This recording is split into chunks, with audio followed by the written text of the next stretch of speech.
the concept for me, it was very important to tell the Oklahoma City story. That's kind of what I went for from the very beginning. Now the colors kind of came along with that story. That story sort of narrated to me what the colors should be. In the lobby we have the history, how Oklahoma was before the land run, and then that day of the land run, April 22nd, 1889, 12 noon.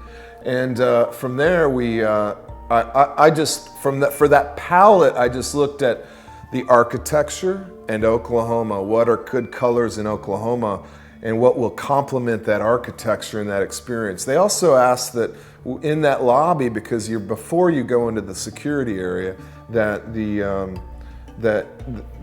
environment be somewhat calming in a way. So I looked at nature, red dirt, prairie, the kind of the salmon-y color when red dirt gets on anything white, as we know in Oklahoma. Any construction truck has that kind of salmon-y sort of coral pink color to it. Those are the things that inspired me. I also looked at the slate that's in the airport and the glass and the steel and aluminum sheathing in different areas. So all of those kind of went into the blender, and I came out with this palette that represented the history that I felt was a good solution.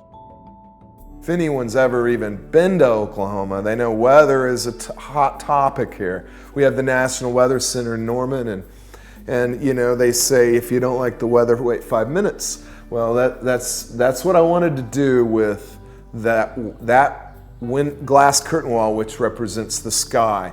And I did that with a series of symbols that I found that are used by meteorologists that have been used for about over 100 years that represent separate weather events.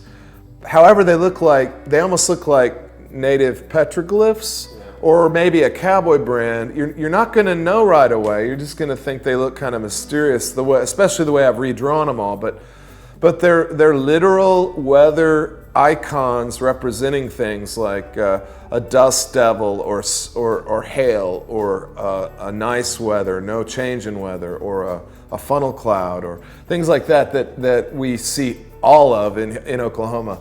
So to me, that was something that I think will be really enjoyed by the people, especially when they don't know and they find out. It's going to be that kind of Easter egg, I think, that people are going to be clued in on and go, okay, cool.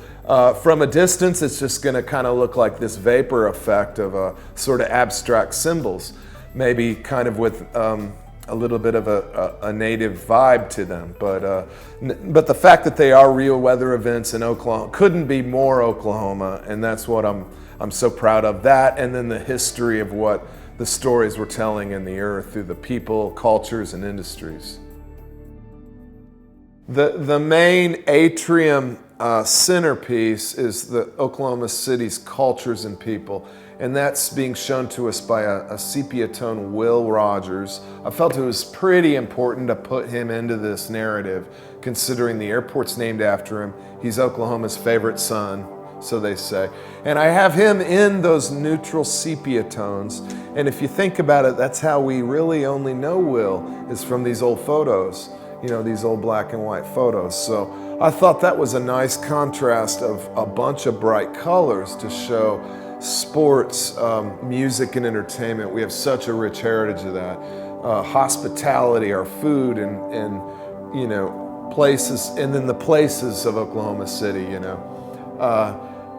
and those all are done in colorful, sort of in their own sort of family of hues. And then I pulled those out into these medallions going out into the peripheral areas of the airport, which represent the industries, which is kind of the bedrock of our economy. And at the biggest one being oil and natural gas. That's been our biggest, kind of what has been thriving and has sort of given the lifeblood of our whole economy in Oklahoma for the last 100 years. And from there, we did aerospace and biotech and then agriculture, all of which we're world renowned in Oklahoma. Some people don't know that. I also wanted to give a big tribute to Welcome to Native America, the capital of Native America, Oklahoma City. So I did a medallion of a basket weave with a star surrounded by 39 arrowheads, which represent the 39 tribes of Oklahoma. And then for the Oklahoma City National Memorial, I thought that is a little different. How do we do that? So I treated that a little bit more realistic and objective, you would say, in art school, color-wise. So the colors there aren't a family of hues, they're more real, just to separate it a little bit and to give a little bit more of this has a special place and meaning to our city and our people.